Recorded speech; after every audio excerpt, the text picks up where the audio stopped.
You're listening to Great Scott, the Office podcast. My name is Jay-Rey, and with me is Master Jacob Ingalls. Well, I do have a master's degree, so that's not too far off, actually. But yeah, good to be back. Fall has finally fell in Western PA, and I am super stoked for it. Yeah, some of that's happening here in New Jersey. I got to wear a hoodie like all day yesterday.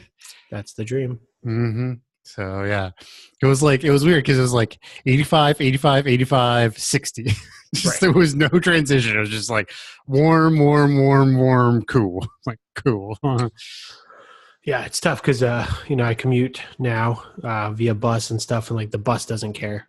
Like, oh, it's really cold out. Great, make sure the AC is still on. Or vice versa. It was cold yesterday, but hot today. No problem. Let's just keep it sweltering. Yeah, I work at a pretty big office building, and that's definitely an issue. Like, in when it's sort of going like flexing up and down, where we have some warmer days and some cooler days, right. It's too hard for them to move the AC. So some of those cooler days, it is cold in the building. That's rough. I did start keeping like a desk hoodie. Yeah, I have a desk hoodie, and I also have a desk fan, so I've got that covered, I think. Man, I knew a girl that I worked with, and she would have a space heater running under her desk in the summer in Oklahoma. Yeah, that's my wife. My wife keeps her space heater on like all year round, which is nuts. Crazy women being all cold and stuff. But enough about women and their body temperatures. We're here to talk about The Office. Actually, just a smidge. I feel like we always forget. We do have a Patreon. Yes. I know millions of you listen out there, and you're all big fans, and you're constantly saying, "Hey, how can I support you guys and the Broken Jars Broadcasting Network?" Well, do I have a deal for you? I just unplugged my headset because I was so excited. It's patreon.com/brokenjars. Mm-hmm. We've got several tiers, lots of fun things, ways to interact with the folks at our network, specifically Jacob and myself. So head on over there if you'd like to support us. Every little bit counts. Right. You can get invited and chat with us in our Discord, and I'm there pretty much daily. So, you can come talk with me. If you give us $3, we'll give you a sticker. They're great stickers. I got to figure out where they actually, I know where they are. They're in the storage room. Yeah. Everyone has that one room that's like, okay, this is where crap goes. Yes. That is currently where I'm sitting. Yeah. But go check it out. Right.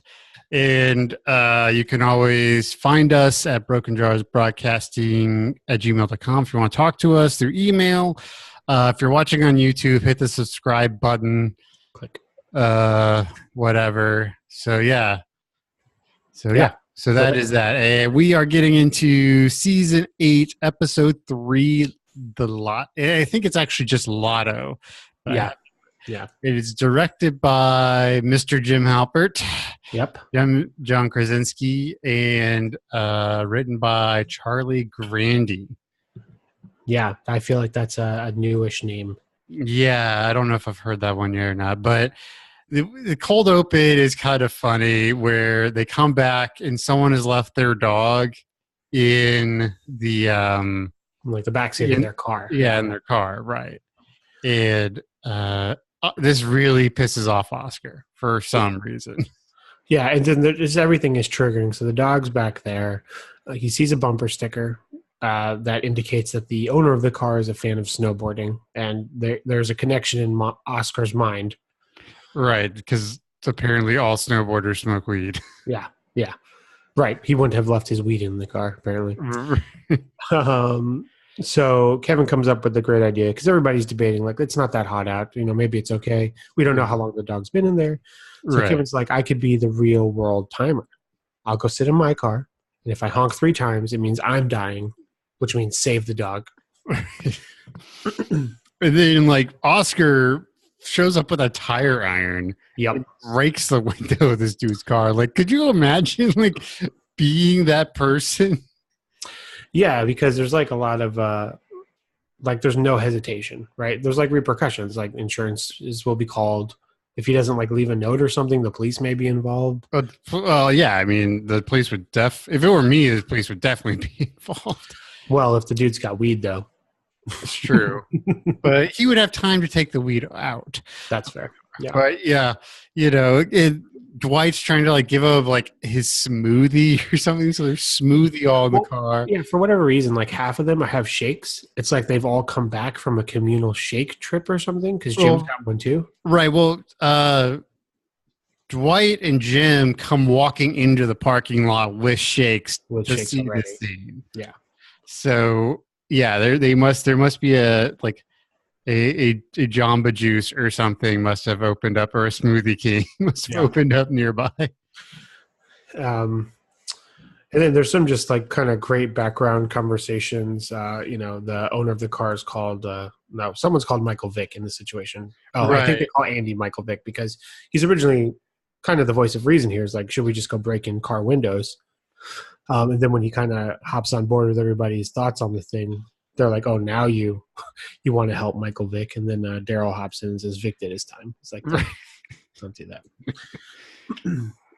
So Oscar, he breaks the window with some style, just does it like he's done it before. Right. And then they have to decide how to keep the dog in because the dog's just going to run away, right? And immediately tries to jump out. Right. And they're like, you kind of got to do this. Yeah. So they just put a big old cardboard box over the window and poke holes in it. Essentially just being where they were. Yeah, because it seemed like the sunroof was open. Yeah. So, yeah, about the same thing. There was plenty of... Yeah, and this is that... Yeah, Vic was with the Eagles at the time of this airing. So Got it. He would be very big in the Philly community.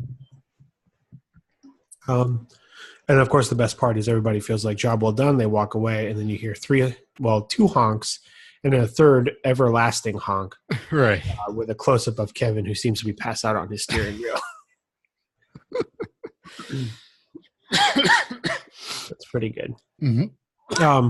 Real quick, I do have a story about. So I have a dog. I have a puppy, Jin Urso, and we went to Qdoba a couple weeks back or whatever. So let me tell you this. I like it cold, right? We established temperature needs here. So I prefer it cold. So a lot of the times I drive with the air conditioning on, and it was a little warm out. So I kept the doors and windows closed and got out of the car, and the car inside at the moment was actually cooler than it was outside with like the post AC air hanging out, right? I was going to run in.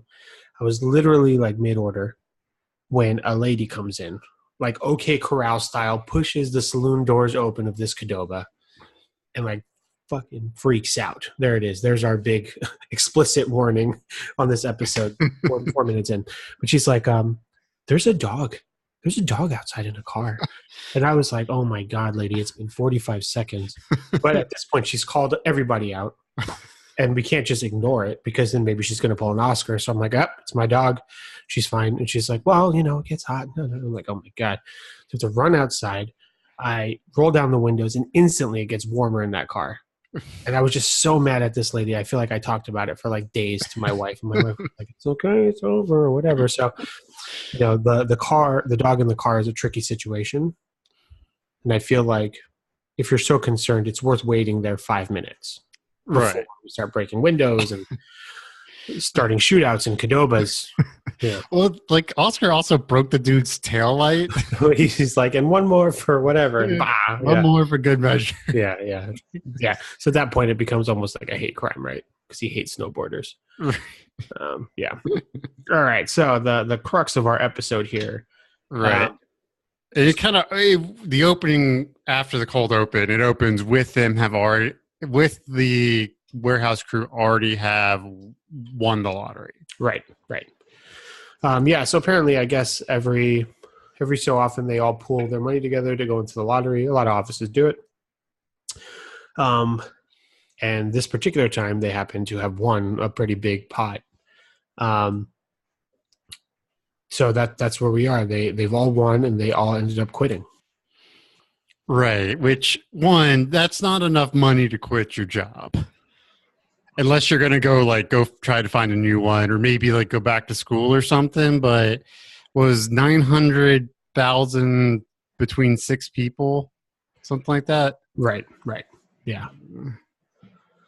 Right. And that's all like that's like the winning number, right? There's of course all the taxes that go involved and stuff. And, a lot of all, it's not as glamorous as it all seems, right? So it's about 150,000 a person, and you're going to lose about 30% of that to federal taxes. Jesus, the feds. But if in PA, fun fact, they do not tax state. If you win the lottery, and it's under $1 million, they don't put state income taxes on it. Okay. So All right. So that's something.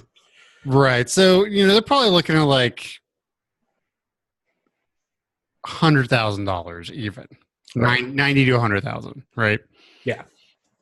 And, that's, depending on who you are, 1 to 2 years salary, but I mean, there's not a lot you can really do with 100,000, Yeah. I mean, you can do a lot, obviously, but it's not like quit your job, quit working kind of money.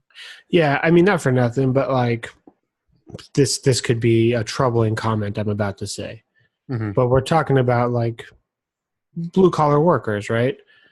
I mean, they are working a particular job and they have a particular knowledge set or whatever. I mean, if a Wall Street guy got 100K, he'd be like, okay, boom, I can invest this. I can make money with money.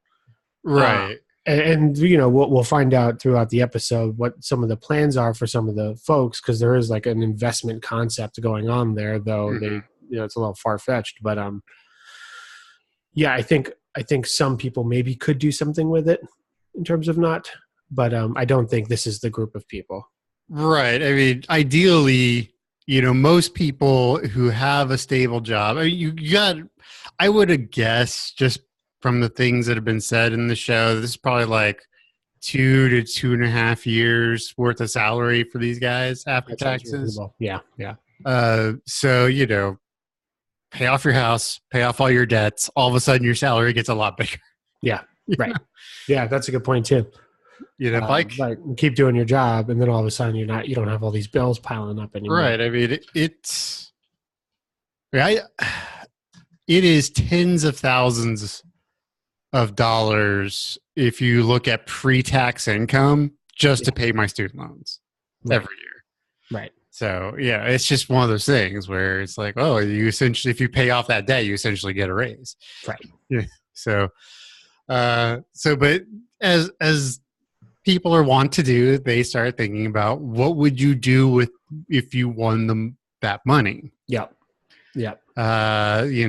So Pam and Jim start talking about where they would live. And it seems like they were talking about like if they won the whole thing, like 900K, right at $1 million instead of 100,000. Because they're like, oh, I want to move to Soho. It's like, you can't move to Soho for $100,000. You can't even move there for $1 million if you want to buy a place. Yeah, I mean, unless she's real crafty and gets one of them fancy rent-controlled apartments that are still like $400 because... Right, but I've been reading that like they've managed to get it down to like only like 2 or 3% of apartments are now rent-controlled there. Yeah. So they're even more rare. Yeah, but so they do have some conflicting views about where their dreams are, which kind of becomes like a D storyline throughout here. Right. So they're all, and then they're all chatting. Dwight makes a funny comment about how what Jim and Pam really would do is to buy fancy robes and then cuddle. Right. Which is like, it's funny that that's an insult from Dwight, because that like to the audience just shows like everybody thinks that their relationship is just this kind of wholesome thing. Right. So we get in, and this is Angie's episode to shine as a boss, really.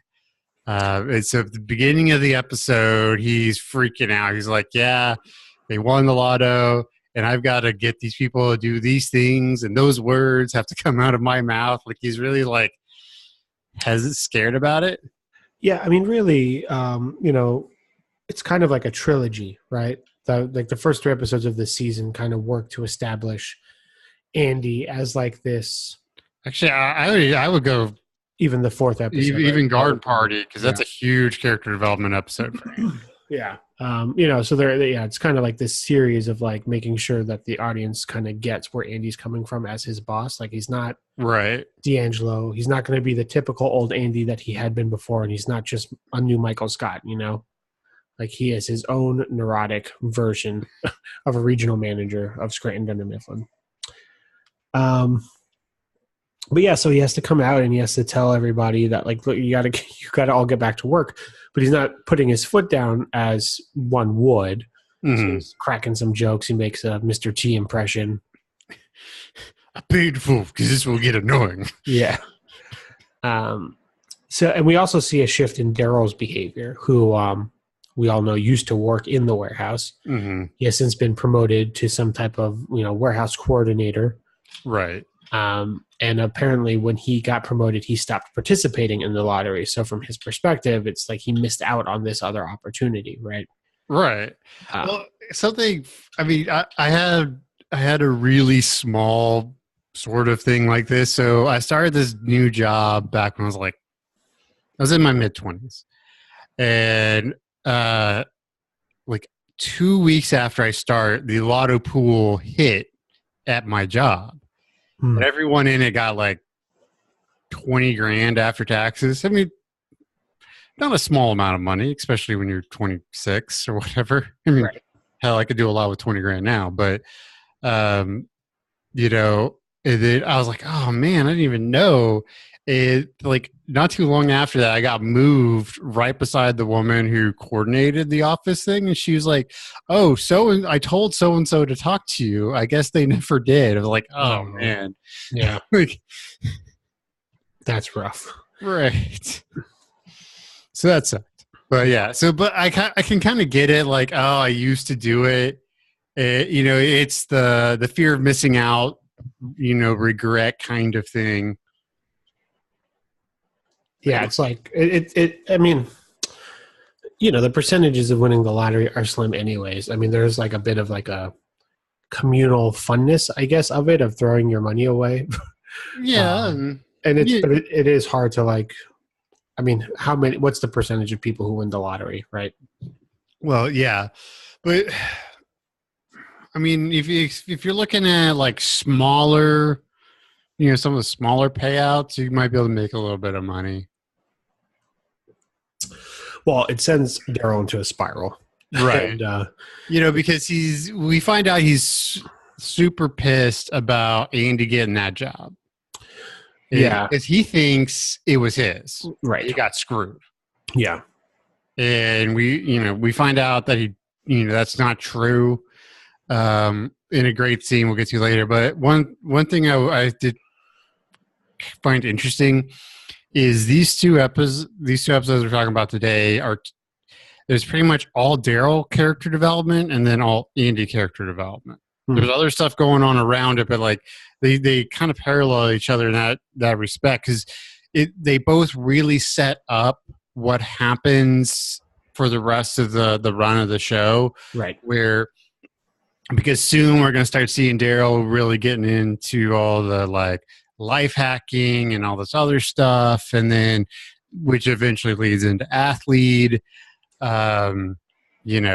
The stuff with Andy's parents. And so in season 9, when, his dad bails out on his mom and does all this other stuff, and like why the boat is so important. Like we get this really good sense of why he spirals so hard. Yeah. It makes a lot of sense, right? Yeah. I mean, it's probably only around this particular run through of the show that we've been doing where like I focus more on Daryl, because he's always been like a great character and really funny. But we've never talked about like his highs and lows and stuff, because he has a lot going on. Right. There's a lot with his daughter, right? He has different moments where he's like really aggressive with his career and where he's a little bit more lax. Mhm. All of the racial abuse that he ends up dealing with on the show as being like, only the second black person in that office. Right. Yeah. So this episode kind of is a nice reminder that Daryl is a character in the show, for one, who like has their own thing. Like they're not just there to support, Right. Yeah. So but we're ahead of ourselves as always. So he gets a phone call from his ex-wife. He thinks it's going to be great. We know that they've banged recently in this season. But actually she is checking A, did you win the lottery too? No, did not. And B, okay, do you have the number for your buddy Glenn who works in the warehouse? Right. Yeah. Oh yeah, here it is. Click. It just hangs up on it. Yeah. It's a pretty funny scene. So one of the sort of the B storyline is there's no one in the warehouse, and they got this really big order that needs to go out from a really important client for Phyllis. Mm-hmm. And so Andy starts looking for volunteers, and he's like, so then Aaron volunteers right away. And then Oscar being bitchy is like, oh, no man's going to help her. And he's like, oh, you're going to volunteer, Oscar? He's like, oh, no, my hip. Yeah. He's like, I wish I was 100%. Right. And so Jim volunteers, and he just knows he can get Dwight to volunteer by saying, he was the strongest person in the office. Right. And Dwight's like, oh, no, you're not. And he's like, all right, fine. Yeah. And I there's like at the very end, he's like, crap. I think he realized like, oh man, I just got played. Yeah. And then Kevin just gets volunteered, I guess, because he's there. Right. There's a good old Kevin. He's like, oh, there's a good talking head with Kevin. He's like, oh, good old Kevin. He'll do anything. Blah blah blah. Yeah. So so that's our team. Mm-hmm. C storyline here is that the battle of the pregnancies is still raging between Angela and Pam. Mm-hmm. You have here that Angela is not the nicest person during this phase. I don't think it's out of the realm of what she had been, to be fair. But it just feels magnified. Well, because it's two things, right? I think she is as judgmental of other people as she always had been, right? And I think she was this judgy about Pam the first time around, especially because it was all out of wedlock or whatever. Right. The thing that's added here, though, is like her own weird sense of like, I'm doing it perfectly well. Right. Which is tough. But so that's going on. Yeah, there's a great We'll definitely get into that more in the next episode because there is a very interesting look on her thought process through all of this in the next episode. Mm-hmm. So Daryl has this great bit about he didn't and he comes in, he's trying to like get Daryl to like pep up a bit, right? Right. And he's like, did you go out celebrating with the gang last night? And he's like, no, I stayed home and I ate tacos in my basement. And Andy's like, that's a nice basement though. He's like, it was nice. But now it smells like tacos. And he just this whole bit about how you can't air out a basement and taco air is heavy. So now his whole basement is just reeking of tacos. As if it's like the scent of his despair, I could picture him driving past like a Qdoba or a Taco Bell and just being like, damn. Well, yeah, that's what I was thinking is like in my head, it smells like a Taco Bell, like walking into a Taco Bell. Yeah. I mean, look, I love Taco Bell, but I know what I'm eating. Right. We have no illusions. Yeah. I don't even know where Taco Bell is around here, but I'm sure there is one. I just don't know. But like, man, those 2 a.m. Taco Bell runs in college, those were lifesavers. Yeah. Let me tell you, being a 30-year-old adult in like the outskirts of New York City, we get everything delivered. Taco Bell delivered, Qdoba delivered, Popeyes delivered. We get ice cream delivered. Sometimes we just get Frosties and French fries, and that is it. One night we ordered. That is the best combo in fast food history. Yeah. Dipping the French fry into the Frosty, so good. Yeah. Yeah. But I mean, so the 2 a.m. run as a college kid, like you had to be a little, present of mind, so to speak. I don't have to be anywhere. I'm sitting on my couch watching Japanese American Ninja Warrior. So it's not American. It's just Ninja Warrior. Scratch that from the record. Yeah. And then we're just like, let's get McFlurries right now. Boom. Ordered in my underwear. It's terrible. My health has deteriorated. I don't know how much longer I've got. Jay-Rey wonders where all of his money went. Yeah, it's true. All right. Because there's all the delivery fees or whatever. But, okay. So that's that. So Andy is really trying to push Daryl, like, look, you got to do something. He was like, whatever. And he finally does. So there's a group of people in the conference room. It's our first sighting of Val. Yep. But I don't think she's named. I don't believe so. Yeah. Right. And Daryl's just being all just stupid, fussy about the whole thing. It's like, don't take the first job that comes out. And it's like, well, maybe they just need jobs for right now, You got to start somewhere. We do. Is this where we hear about the plans for the winners of the lottery, like what they're going to do with their money? Yeah. So there's going to be like 2 strip clubs on a boat.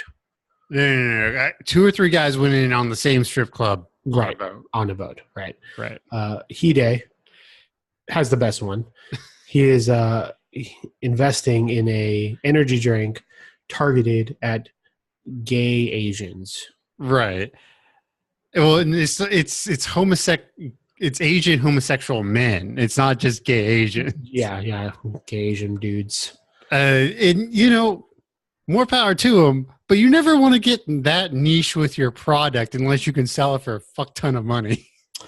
Yeah, well, and it's because we get to do this, like, knowing what happens in this show. It's just worth saying that this joke comes back later. Great. Where Hide is offering a sip of his energy drink to Daryl. And it's like coconut penis or something. and the guy was like, is that too much coconut or something? It's great. Well, and there's another one is Robert California's drinking it. Mm-hmm. He's like, why'd they change it? I like the original better. Yeah. Oh, man. Okay. Oh, Robert California. He's a crazy dude. Yeah. So Daryl just kind of nopes out and leaves him in the conference room, and Andy finds him in the break room, and Daryl's like, fire me. Yep. They're just like, look, I don't want to be here. Fire me. Just, all this stuff. But he won't quit. Right. I guess he wants the severance package. Yeah, or unemployment or something like that. Yeah. So, yeah, and Andy is trying. I mean, part of me is disappointed in Andy because, like, I don't know why he just seems so lost. I don't know why he just seems so incapable of doing this thing without Daryl. Maybe, I guess he just had it in his mind that Daryl would take care of it, and the fact that he is doing it now kind of surprises him. Taking care of it? Yeah, but I mean, at the end of the day, Andy is Daryl's boss. Right, but I mean, there might be a thing where maybe in the corporate structure it is Daryl's the hiring decision, and for Andy to do that for him there may need to be more permissions or something. Yeah, I mean, I just feel like I bet Michael was probably pretty hands off. Just let Daryl take care of it. It's hard to say with like Saber now and all that kind of jazz, like how that actually works. Right, but Daryl, right, and Dunder Mifflin, we find out we know Michael did the hiring in the warehouse, right, because there was no warehouse manager position. Yeah. He talks about twice. He talks about like hiring somebody and like one of them was Kevin, right, who applied for a job in the warehouse, and he put him as the accountant. Yep. Yeah. The other guy was it the dude who wanted Michael to be his kid's godfather or something like that. Yeah, I think that's what it was. Yeah. But he's like, he's a terrible worker, so I had to fire him. Yeah. But Andy's trying, so he's trying to keep the folks in the conference room entertained. He's trying to get Daryl to stay on board or whatever. Daryl kind of goes on this riff about how he's just generally unlucky, like developing a soy allergy at 35. Right. And how there's soy in everything. There is soy in everything. So in the interim, while all this is going on, and I was going to say Ellie, Aaron is downstairs helping the crew in the warehouse. Pam, I guess, has moved over back to the reception to kind of do some minor, like, answering calls, really. Right. And, yeah, so Dwight is acting all crazy because they're supposed to do, like, several hundred boxes of the stuff. He's like, oh, I'll do it all on my own. He drives a forklift into a wall. Right. He just, like, right into it. And what I love is, like, he gets off it and he just picks up a book, like, all right, let's go. Yeah, I don't understand why, like, no one wanted to revisit the forklift. Okay, like, yes, Dwight crashed into it, but, like, let's try to salvage it here, because ultimately what ends up happening is a huge breakdown in everybody's common sense. Right. It feels like that. I don't remember the name of the exact trope, but it's characters who are supposed to be smart become stupid for plot. Right. That's what this kind of feels like. Yeah. I mean, if it was just Aaron and Kevin, I could see this shaking out the way it does. But the fact that Dwight and Jim are there, just you doesn't would make a whole figure lot. that Jim would think, okay, we know they have hand dollies, which they show in the background. I don't know. Yeah, I mean the fact that there can't just be one hand dolly. I guess there could just be one forklift if it's not a huge warehouse. But I just feel like, the pulley system, the wheel, basic things, like, let's try to solve this problem with things that cavemen created for us. But they just go off the rails. I mean, there's no point in saving the punchline till the end, but, like, ultimately they go with Kevin's idea of moving up the floor. That is great, because he talks about how his sisters used to butter him up and slide him around. Right. And Dwight and Jim just immediately dismiss it. Right. And he keeps going on it, and, like, Aaron, like, gets in his grill, like, look, I thought it was a good idea, but they hate it, so drop it. Yeah. It's such a weird thing for him. Yelling, yeah. So they do this thing, right, and it turns into Senior Lodenstein. Why is that? Because it's muy rapido. Yeah, it's terrible. So that's what goes on down there. It's totally ridiculous. It's whatever. So Daryl's still pushing, getting fired. But while that's happening, Andy brings in a new set of people, because everybody else had left after Daryl's kind of noping out, right? Right. Nate, is this his first appearance, or has he? Well, so I think he starts working for Dwight first. Right. Yeah. I so couldn't remember stuff and whatever. Yeah. Right. A PhD candidate. Right, who is studying blue collar workers. So it's like he just wants to be a warehouse guy, so, like, he could, like, learn about being a warehouse guy. Yeah, pretty much. And, like, apparently the most jacked dude in Scranton. Right, according to Oscar, who is creepily watching him through the conference room window. Right. Oh, and it was funny because earlier, like, Andy asked, like, who's the most jacked dude in Scranton? Oscar is like, well, it used to be so-and-so. And then it was Dean, but he got fixated on his calves, and his tries just went to hell. Like, he was mortally wounded by this dude's tries. Yeah. Yeah. I mean, the other funny thing too is, like, how does anybody know that these dudes are unemployed? And this dude happens to be unemployed, or at least open to receiving another job opportunity or whatever. Right. Well, if he's really interested in being jacked, working in a warehouse is a good way to do it. Lifting heavy shit. Yeah. So Andy ends up wanting to hire all three of them. Nate goes on to this whole bit about how he can't. It's not that he can't hear. It's that when there's a lot of noises at the same time, they all sound like one jumble. So that joke pops up like 4 times. Right. in this small bit here. So did I must have told you the first time that Nate showed up, but like the actor who plays Nate got like really popular on the internet before this because he was running around saying he was a yo-yo expert. He was brought on to like television news stations to like demonstrate his yo-yo expertise, but he actually doesn't know how to yo-yo at all. So it ended up being like 5 awkward minutes of him like spinning loose, non-spinning yo-yos around his body. If you should check that out, but you could see that awkwardness at play here with these bits that he's always doing. So this is the meat and potatoes here. So Right. Andy and Daryl kind of have this confrontation down at the coffee shop / the security desk area. Caffeine corner. Yep. Where Jacob said it, but Daryl basically blames Andy for stealing what he feels is up his in job. his grill. It's like, look, everyone said it was mine. Da, da, da.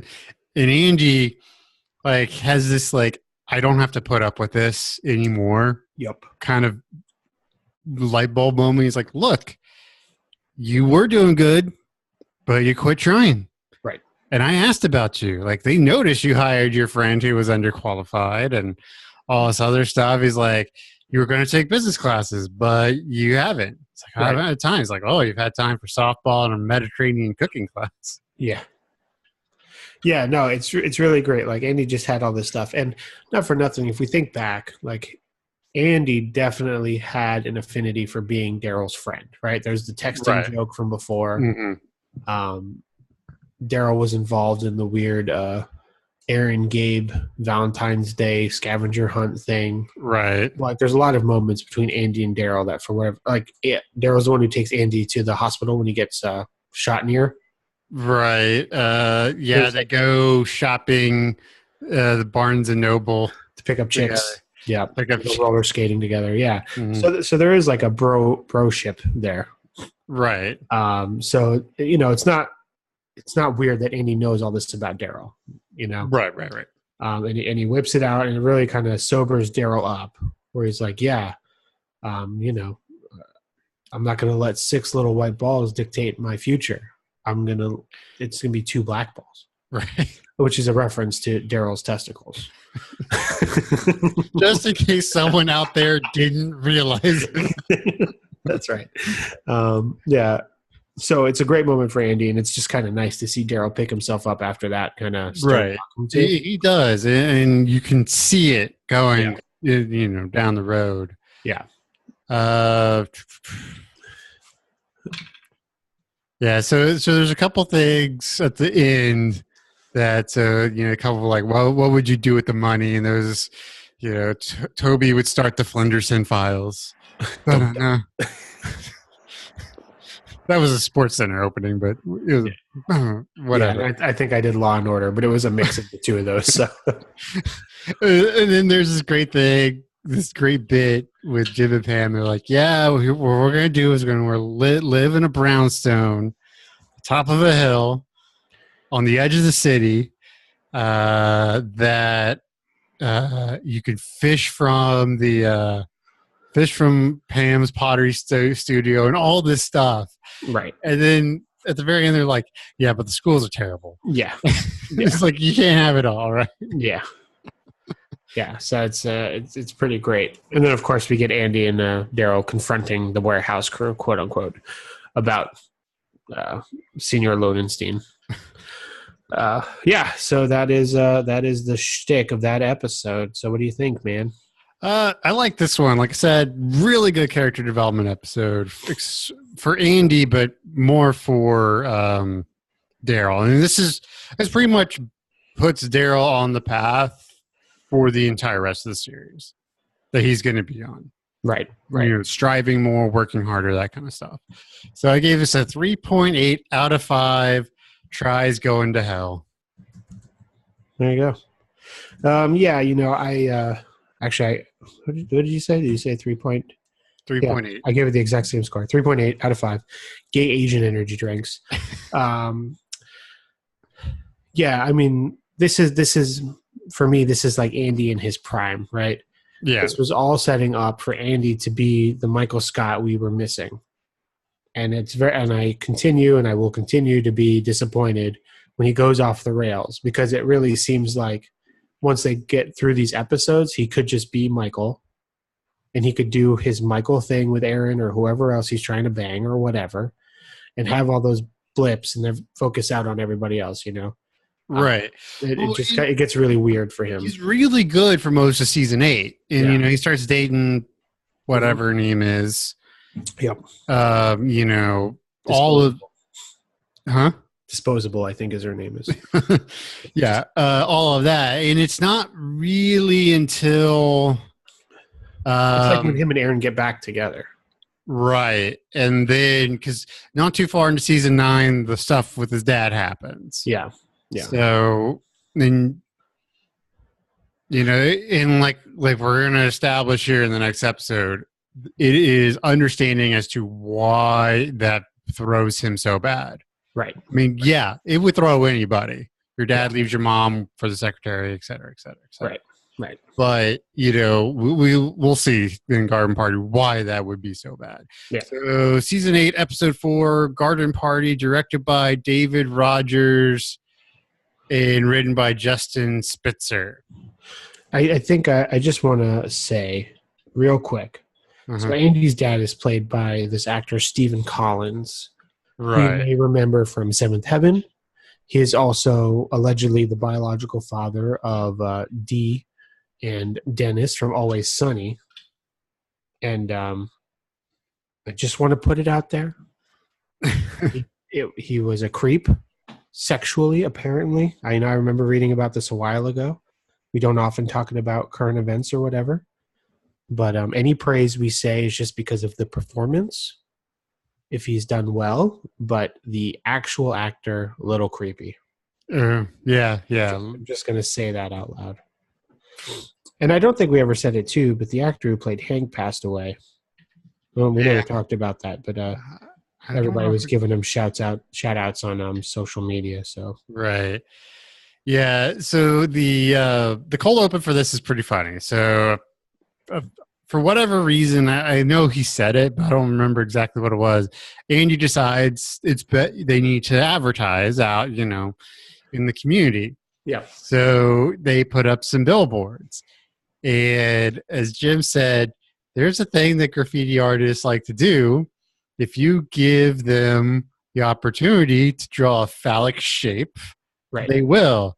And boy, did Andy give them the opportunity. Yeah. Like there's one where it looks like he's like trying to like shout or something. There's one where Dwight's bent over and Andy's like looks like he's about to slap his ass. Yeah. I think there's another one too. Well, like, Andy's like shouting from the rooftops or like he's like really mad about something like King Kong, but it looks like he's doing some type of double Dutch rudder motion there. Dude doing a little skiing. Yeah. Basically everything looks like he is feeding penises into his face. Meredith even says that there's one with 20 dicks on it. And she's like, love it, boss. All this. Yeah. She's proud.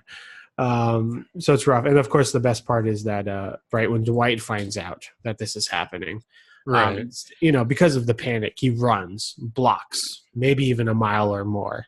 Yeah, where he knows his billboard the entire time. No. Yeah, and it's just like, he just gets this Darth Vader. No, once he gets there. So that's pretty great. So failed marketing.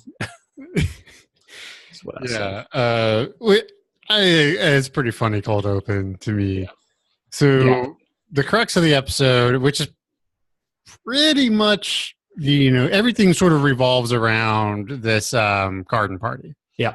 And so Dwight has this map, which there's some pretty good stuff on it. So he has like where Dunder Mifflin is, like you are here. He's like, okay, go on the map. There's like the outlet mall, and north of the outlet mall is unexplored. There's something called the Trail of Tears. Good sushi. I don't know if that's like a description or the name of the restaurant. Right. The gay district. Cemetery and just like a skull and crossbones. Yeah. So we'll remember too that Dwight had told there's therapy involved, making sure that you don't go too far from previous episodes. Like Dwight has a lot of these like off-brand indicators of like where how you Right. get there. Well, his big thing is he doesn't want anyone to Google the address Right. because the Google streetcar came by and him and Mose were seesawing, Yeah. which I don't know why it's that big of a deal. Yeah. Well, apparently the cars don't let you know when they're taking a picture, so that's all it was. Maybe they just would have been in a better pose. Right. Maybe I've seen him a few times. Yeah, me too. Yeah. And so everyone's trying to figure out with Andy, like, why are we having a garden party? And he's all pissy. He's like, look, it's not a picnic. It's better than a barbecue. It's got rules and it's civilized. And Right. so what happened is his parents threw one for his little brother's birthday, or no, not birthday, promotion. The boss was really impressed. Everyone's like, oh, okay. You just want to impress Robert California, which he sort of admits to, but then you find out later it's not even about that. He wants to impress his parents. And, we start to really see, he's alluded to it about how his parents like his younger brother a lot more than him, but this is like when we really see it. Right. Because, he had said that his name was supposed to be Walter Jr. Yep. And then he was called that to his 6? Yeah. Which you're old enough to remember that. I mean, that's a harsh thing to do to a child. And they changed his name to Andy. Yeah. Because he wasn't up to snuff for Walter. Right. And so we just see how his dad interacts with Walter Jr. It's so much nicer. Yeah. Yeah. It's it's basically like different family at that point. Right. So they have like a viral video that's going out about a father-son duet, and Andy's like creepily in the background. Walter Jr.'s boss is there, and he's very impressed by the whole thing. So there's like a lot of cards that Andy's trying to play. He wants some recognition from his folks. He wants to kind of one up his brother. He wants Robert California to see that he comes from this tight knit family who are proud of him too. That he could throw a successful party. Honestly, I think it was more of a I've done good, and I think the CEO will say that to my parents. Yeah, I mean what do you call it? The office, though, in the beginning, they think that it's to impress Robert. Right, also, right. Which I don't think is off. Right, obviously, but the more I think about it, the more I think Robert California was supposed to be ammunition. Yeah, you wanted to impress him, but he was also a bullet in the chamber. That's crazy to think you can control Robert California. Well, which we find out is correct, because Robert goes way off the rails here and does the exact opposite of what Andy wants. Right. It is hilarious. Yeah. So that's going on. Let's see here. Sorry, Connecticut Casual. Right, that's what that is. Whatever. And Stanley's hoping it's basically what he's currently wearing, because that's that's what he's gonna. Yeah, because it's 3:00 that day. Is that what it is? So they're all leaving the office early to attend this garden party. Was it? Or is it 3:00 on a weekend day? I assumed it was later, on the weekend. Okay. Yeah. I wasn't sure. I kind of got. I always just thought it this meeting was on Friday, and the next day was the garden party. Right. Got it. But I don't think they ever say. Yeah. No, they don't. But because I figured maybe it was the same day, because Stanley was going to wear what he was wearing, so I wasn't sure. But. So Dwight is at Stroot Farms. Dwight's going to be hosting. He's been trying to find a way to break into luxury catering events. He does the B&B stuff, but he wants the whales, so he buys the only copy of the Ultimate Guide to Throwing a Garden Party. By James Trickington. Yeah. Where we find out that Jim is upset about his book sales. He's only sold one. I wonder, I would have to Oh, I'm sure someone's done the math, but I would love to see like how much time has Jim wasted pranking Dwight? Oh, for sure, Because for it's sure. not. I mean, it's not a big book, but it's definitely not a small book either. Yeah, it seems longer than Somehow I Manage. Yes. Yeah, yeah. Um, so the other thing we see in this episode is that so Pam accidentally lets it slip that she's naming her next child Philip Right. after her grandfather. And Angela like kind of throws a fit because she was going to name her son Philip after her cat. Right. Yeah. So this is like another battlefield here of the Pam Angela pregnancy wars. So I didn't find the exact thing, but according to BuzzFeed, Jim's pranks would total a whopping $5,590.95. I mean, at this point, we're 8 years in. That doesn't seem that bad. It seems like a reasonable amount of money to spend on pranks. I mean, that's a lot of.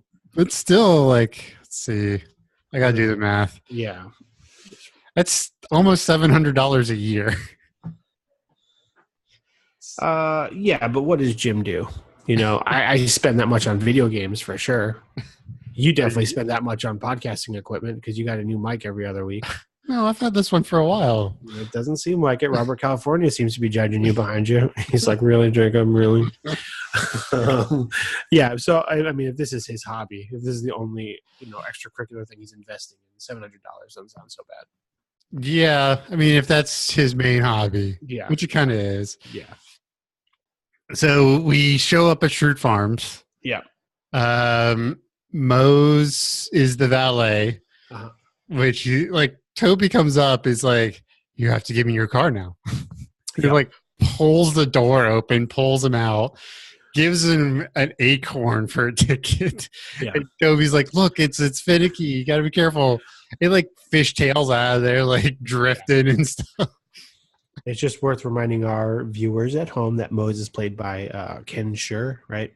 No, Michael Schur. Michael Schur, yes. Right, who ends up being, he's the showrunner for The Good Place, Parks and Rec. Created it, co-created Brooklyn Nine-Nine. Yep. I think he co-created Parks and Rec too. He's basically made the best television shows ever. Yeah, I've he was a big writer for this for a long time. He was too. Yeah. Yep. So just for reference as to who this creepy little bearded man with his foot on Toby's car is. And he's barreling down this dirt road through a cornfield. Yeah, stalks of corn bashing against the car windshield. And then lines it up, and he's got two Rams on the side of all these cars. Yeah, he's trying to do some Evel Knievel thing. He's trying to do it on a Vespa, but ultimately gives up and just runs across the rooftops. When they get their car back, how much damage has been done? Yeah, yeah. But it's I could see full grown stalks of corn, healthy. Yeah, destroying a bumper. Oh, for sure. Yeah, especially if you get it and stout. Yeah. I mean, I guess the hope is the first car takes the most damage because at that point now he's created a road. But based on seeing Toby's car, which is not the first car to get there, it seems like he may be making new roads every time he gets to that place. Yeah. Right. Which, yeah. So Dwight is announcing the gas because that is the height of the decorum. Yeah, and the volume dictates the importance of the gas. Right. And so, Stanley goes Stanley Hudson and his mistress, Cynthia something. Yeah. The parents come in. They're like, hey, we can't be here long. We have theater tickets. Right. To Moneyball. That's right. Which was fine. That's how I felt. It was fine. It was well performed and everything. Yeah. Chris Pratt's in it. Chris Pratt is in it.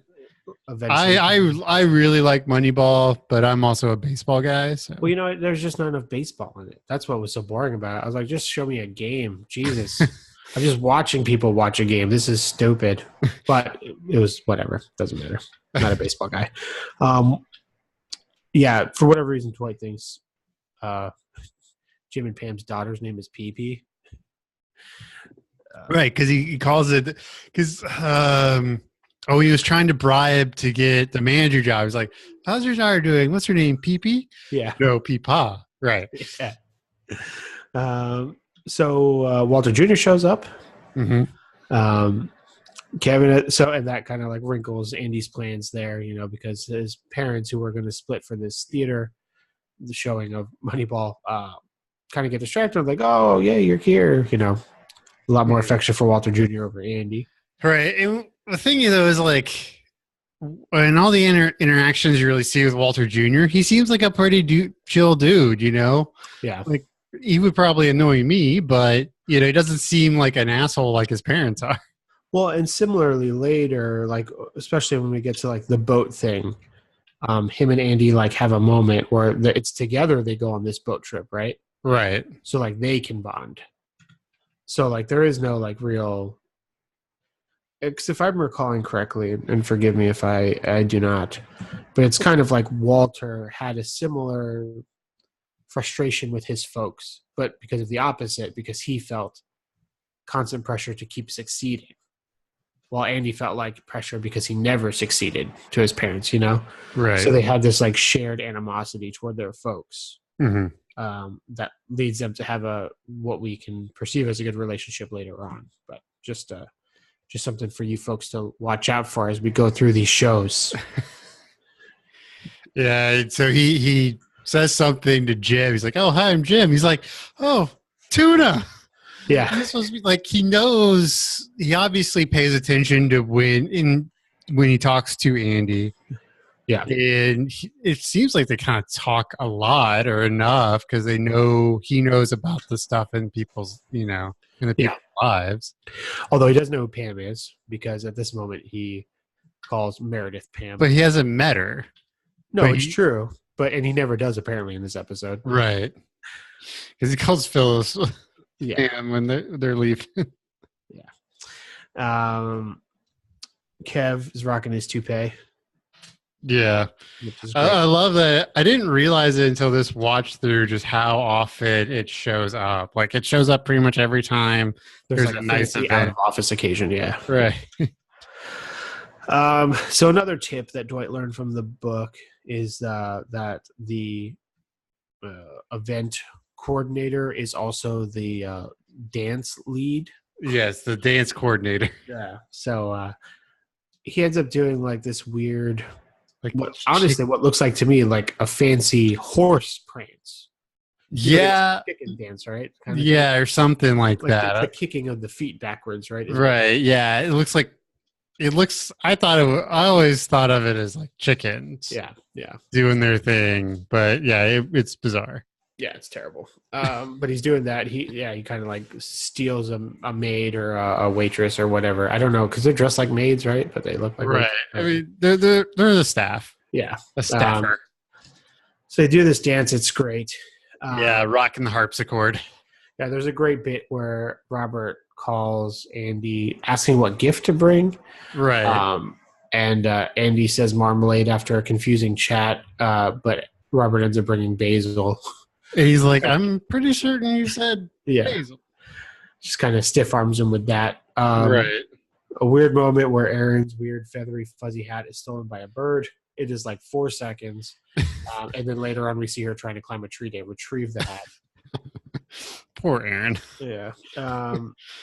So Andy has this great idea basically to toast the staff in hopes that the staff will get the hint to toast him. Right. By the staff he means the office workers, like his staff, right. And he's banking on the reciprocity of toasts. I didn't know that was a thing until I watched this first. Yeah. So he does it. He toasts everybody, and it's great. And then I think Daryl stands up next, and it seems like he's going to toast Andy, but does a quick left turn and toast Robert California instead. Mm-hmm. It just things get going really weird. So Angela toasts her new baby Philip, declaring to the whole office, right, for the first time. Right. So Pam does the same thing, and she like really lays in about how it's like for her grandfather, and he promised him like when she was little that she would name their first kid after her, first boy after him, and all this stuff. And this Angela like gets into this whole thing about like, why does she always copy me? Right. Even though it's very apparent that she didn't. And she's like, this is the Ford Taurus situation all over again. But the whole thing of she sees it as copying, but when it isn't, so there is some kind of weird disconnect in Angela's head there. Yeah, well, I mean, there is this untold story of the Fords, right? Right. Where there was an original incident where she perceived this copying. Mm-hmm. But the thing is, because we don't know the full story, how do we know that Pam didn't copy that occasion? Right. It's this rightful suspicion on Angela's part. Mm-hmm. And, obviously Ryan's got to be a douchebag. So it's like, here's the troops. All the troops on both sides. Yeah. So some people start putting their glasses down. Then like Robert California just shits all over Andy. Yeah, well, because it comes around again that someone's about to toast Robert again. Right. So he's like, if I may. Oh, because Gabe starts to do a third toast. Right. Yeah, Robert stands up, and he basically does this bit about how the workers are the most important, and the bosses don't do anything. They're just big old babies who need their diapers changed, or what? Like really just terrible. It's the exact opposite things that Andy would want his parents to think about when he's doing this job. Right. Gets a big round of applause because obviously from a worker's point of view, like they're getting the props. Mm-hmm. So Andy finally pulls out the big guns. He whips out his guitar and tries to have a duet with his dad, who is not into it because he's eating what looks like shrimp or something. Right. And he just gets really pissy, like, oh, it's too high. And then he doesn't, like, he takes the guitar from him. Yeah, he doesn't like the harmonies. Yeah, they pulls up Walter Jr. and they start singing a totally different song. Right. It's so funny because like Walter Jr. was trying not to do it, and Meredith's like, "Get up there and sing, or I'll cut your throat." Yeah, I'll cut out your larynx. So he does it, and they sing a totally different song, and it's beautiful and wonderful. Right, and you see this like two shots of Andy's mom where she's really disgusted with Andy and really happy with Walter Jr. Yeah. So Andy like prematurely claps, takes the guitar, and says, "Get your own guitar." Right, and just like runs off and smashes a plate of appetizers. Yeah. So ultimately what ends up happening with that is Andy ends up in a room in Dwight's house somewhere. Mm-hmm. And his pop comes in, and it seems like they might have like a heart-to-heart, but it turns, and his dad is actually upset. He's all like, "Listen, why would I be proud of you being a regional manager of a rinky-dink paper supplier in Scranton, Pennsylvania?" And it kind of really goes off the rails. This happens to be in the same room where Cece is being held captive, actually, because she does seem to be behind some type of structure that's forcing her not to be able to leave. But we'll talk about that later. And there's a baby monitor there, and the whole office hears it, and they shut it off out of respect. But they kind of get the sense of like, okay, now we understand why Andy's been weird this whole episode. Well, why he's been weird his entire life. Well, why he tries so hard. Right. Why his ringtone is 5 versions of him singing skiddly-diddly-doo. Right. He just wants to impress. I just feel so bad for him. Yeah. It's like, this is one of the like. It's not like awkward moments in the office, but this is up there and like just like the emotionally devastating. Yeah, because it's kind of like too real, right? Like, right. It's like when Pam's parents split. Too real, like some of these moments that are just like, oh boy, you guys went there, you sons of bitches. Well, they got like. And that's what makes shows like this good, is they get super real. Like it's kind of like Scrubs. Like that was the master, the best show at being funny, and just hitting you with the baseball bat reality. Yeah, Brendan Fraser was dead the whole time. Yeah. Oh, that episode. Yeah, So, so it's true. So when a show can like bring you back to be like, these are human emotions. Yeah, you kind of it's pretty Mhm. solid. Yeah, I forget what they call because Daryl and Oscar refer to something that Andy does as his rosebud reference. And they have like a funny spat over that. But what were they calling Rosebud? They were just like saying that this conversation is like indicative of Andy's whole behavior, right? Right. And so Daryl's thing was Rosebud, because it's always sort of the thing with Citizen Kane is, what is Rosebud? Yeah. What does it Because mean? it's his dying words.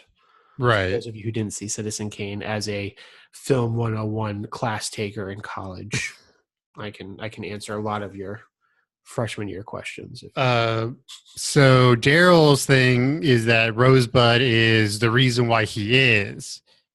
And Oscar's thing was Rosebud is a reference to his childhood, which he wants back. Yeah. Something like And that. this great thing is like, it's like, they like agree to disagree or whatever. except for Dale's like, no, you're wrong, dude. Yeah. It's pretty funny. So that whole thing happens. Andy comes out, and the office crew is just chilling, drinking some brewskis. It's a lot more relaxed now because everybody has left the garden party. Right. Daryl, brought the grill like he said he would and all that stuff. Yeah. And it's kind of like this nice moment where like the office having this insight into Andy's psyche now kind of Right, because he's gonna leave and they don't let him. Like, hey, what do you want? Here, actually, like, I think Oscar actually like calls him Nard Dog and like throws him here. And it's a really cool scene. Yeah, and there is a scene I do want to hit before we wrap up, but there's with Robert California and Dwight. Like, talking about the whole like his birthday party, right? And so there's like the goat package, like the platinum goat package or the pewter goat package. And then, Rob California's like, I don't want to eat goats. And Dwight's like, I can get you exotic meats. Yeah. But don't you want to like, I don't know. I don't know if I would want to see Robert California's birthday party, but I kind of want to see Robert California's birthday party. Yeah. Part of me feels like, well, one, I think the pool party is very close to what a Robert California party could be. With like the tour of the house and the two dudes dancing for him. Like, I feel as though Robert California's birthday party, he would make people sign waivers and non-disclosure agreements. Yeah. I mean, if you've never seen Julie Taymor's Titus Andronicus, there's a lot of kind of ancient Roman imagery of sex and violence that I feel like Robert California probably tries to model his life after. Probably. Yeah. So check that out. And that being said, no, I don't want to go to his party. You can go. You tell me what it's like, because I'm pretty sure I would not make it out. or the hedonism bots birthday party. Yeah, that's exactly right. Vomitoriums, thumbs ups and downs like freaking Maximus from Gladiator. Yeah. The closing scene is great because Jim keeps going in and out of the party to get announced. Yeah. And Dwight keeps saying this stuff. He's like, his last time coming, he's like, who's the best salesman, Dunder Mifflin? And then, like, Dwight starts laughing and he walks by, so he announces his name and Dwight looks pissed. It's pretty fun. Yeah, it's great. So I'm going to say what I thought about this episode. Okay. It's too silly. Give it a 2 out of 5 Josh Grobens. Wow. Because I understand what you were saying previously, and I do think it ultimately does this thing, but like everybody's just a little ridiculous. Meredith's very visceral threat against Josh Groban, Erin chasing her hat, the coat jokes about Kelly not wearing a jacket, like it's all kind of funny and piecemeal, but it's a little over the top in terms of its humor. Because then we have this like really human moment, and I wonder if that was an intentional choice to like be overly silly, so that when we have the real, it balances out. But to me, it was just like kind of distracting. So it's fine, but not so good. That's how I feel. Wow. This is going to be one of our big gaps because I thought this episode was really good. Like, I've always liked it, but especially on this watch through when I'm looking at it in terms of the whole show and everything else, really sets up a lot. The human moments are great. So I gave this a 4.5 out of 5 seesaws. Wow.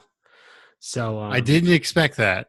I did not expect that going into this episode. I was expecting like a 3.5, but yeah, I mean the Andy stuff is good. It's just covered in weirdness.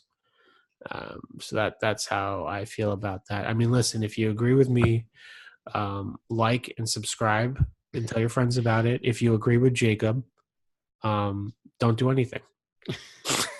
And then we'll still look like at and subscribe. and we'll look at the numbers in 2 weeks and see how that goes.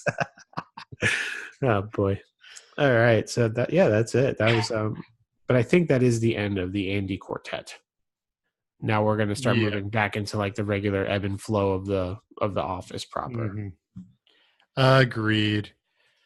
Well, next time we see you, it'll be October. So that'll be fun. Yeah, I think there may be one more regular episode and then maybe a weird one because I'm going away for a bit. But so just and I just say that now because we have a tendency to forget things. So I say it and just remember 3 episodes from now if something weird happens. If it's just Jacob yelling into a microphone and introducing people. Yeah, next time we'll be covering Spooked and Doomsday. Classic. Cool. All right. Well, everyone have a good 2 weeks. Hope this podcast finds you well. Have a good one. Don't Google Bowserette. Bye.